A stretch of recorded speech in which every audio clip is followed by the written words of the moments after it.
Welcome back to Close Up. This is going to be a crowded space here in the weeks ahead as we hear from the many Republican challengers to Democratic incumbents up for re-election in Washington, D.C. A lot of attention, of course, will be focused on the 1st Congressional District. And Julian Acciard kicks off our first round of 2022 interviews with the GOP field in that race. Julian, thanks for joining us this morning.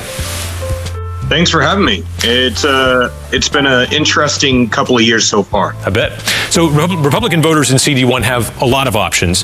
Why you? What separates you from the pack in this primary? What separates me is real life experience. Real life experience. I came from a broken home, moved up here to New Hampshire. My mom and my father were divorced. I moved up here with my dad. He graduated from Timberlane, so did I. Then I enlisted in the Marine Corps to fulfill a family legacy of service. Every single generation serves, both my mom and my father, going back over 100 years. And then after being out in California, after getting out of the Marine Corps, I was medically retired after coming back from Iraq. And I ended up being a homeless veteran and having to live in a garage with my wife and my son. And I literally worked for everything I have with my own two hands.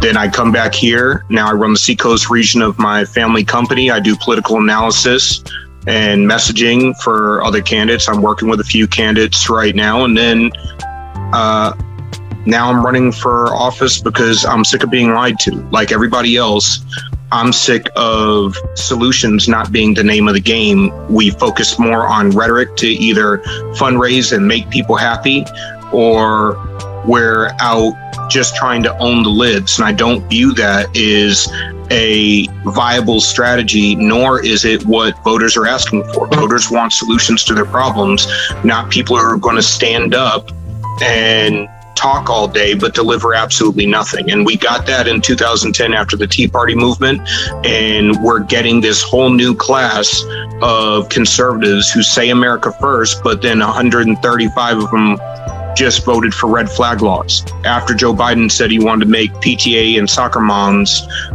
domestic terrorists. So I have real solutions based on what happens when policy hits my kitchen table, based on being a small business owner, based on understanding what it means to have opportunity to rise. And opportunity means free market solutions. We offer the same thing that we always offer. The issue is you have to explain what that looks like, because talking points are insufficient for the average voter today. And frankly, the rhetoric where we run to our base during the primary and then have to backtrack during the general election, I view that as wholly counterproductive. Well, Julian, I'm curious in terms of communication. I'm curious what you think about something that former President Trump had to say recently when he called COVID-19 vaccines, quote, one of the greatest achievements of mankind, and said, quote, the vaccines work, and quote, the results of the vaccine are very good. If you do get it, the virus, it's a very minor form. Do you think President Trump is right or wrong about that? I think he is right. He has a lot to be proud of in that moment. I mean, he did the impossible. He accomplished something that is very, very admirable in his first 4 years.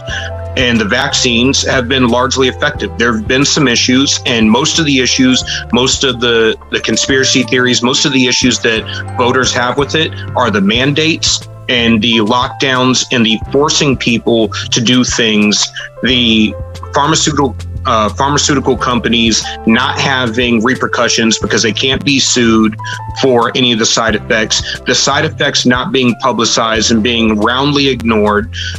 The issues that people have to do with honesty and integrity, and something that you just don't see in DC, you don't see in the lobbyist wing, and you barely see it in any form of media in this country so far.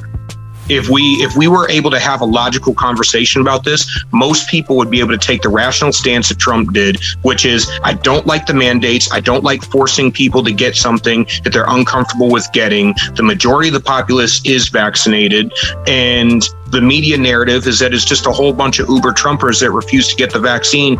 Mind you, the largest population by statistics, by per capita, are Black and Hispanic voters who refuse to get the vaccine, probably because this nation has a jaded history with forcing vaccinations upon people for experimentation.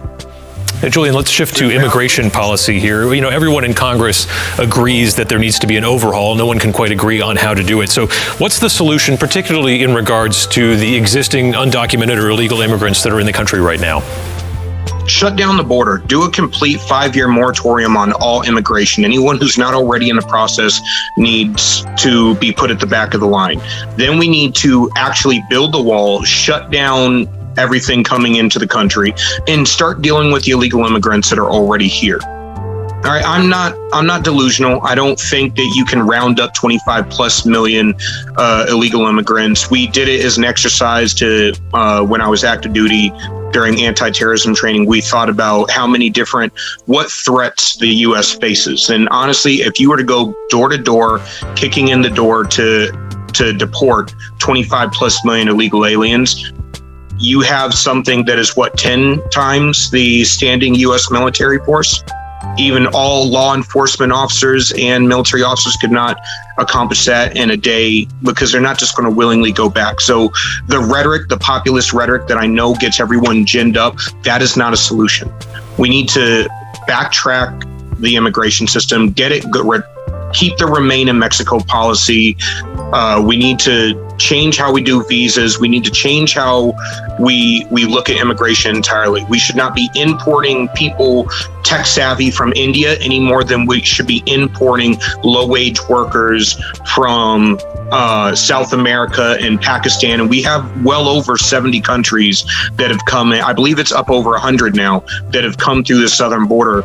It is not just a brown people thing. It is not a minority thing. It is do these people have America's interest at heart, or are they just looking for a better situation than what they're coming from?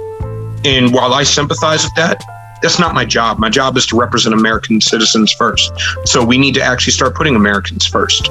Julian, you're a pro-gun, pro-Second Amendment candidate. You open carry while you campaign. So I'm curious if you think that there is any kind of congressional solution to the nation's gun violence problem. I'm a big fan of the 10th Amendment, but people need to be educated. To be honest, I don't think this is a losing issue for Republicans, because I spent a lot of time in my buddy's gun shop. I've even helped him behind the counter, and he's a great guy. And throughout the pandemic, when people were coming in at the beginning, it went from gun guys who already have all the guns they need, so they're just coming to buy ammo. Then you have the average, I support guns, but I never actually bought one. They come in to buy a gun. Then by the end of it, you have blue-haired, crazy feminists and leftists coming to buy a gun because they feel the need to protect themselves. So the gun issue only really exists in media and academic circles at this point, because Americans have pretty much decided everyone needs to have a gun, needs to have the ability to protect themselves. And when it comes to when resources start to go short and we start to have an issue being able to feed our families, you got about a 40-day window before people are willing to get violent, before they're willing to take things from other people. We saw this through the toilet paper pandemic. Do you think, though, that the gun violence aspect, people using firearms irresponsibly, is there something that Congress should do about that? No, I really don't think there is, because all the gun laws in the world haven't actually solved anything. All it's done, the places that have the highest level of gun laws have the most crime. And it's because the criminals don't fear the citizens that they live around. New Hampshire, we have a rising crime spike. But if you notice, the rising crime spike is in areas, and they're in houses where people don't expect there to be a gun inside. The fact is, if I were a criminal, and there was a criminal that was recorded on an interview, I think it was by CBS a couple years back, who said, if I see a rainbow flag or a BLM flag or anything like that in your front yard, I'm more likely to break in, because I know you most likely don't support owning a gun. I'm not going to get shot. However, if I see a military flag or a Marine Corps flag or an American flag in your front yard, or a thin blue line flag, I know I'm probably going to get shot when I come through the door. So it's not a house to break into. All right, Julian, we appreciate your time here on Close Up. We'll see you out there on the campaign trail. God bless.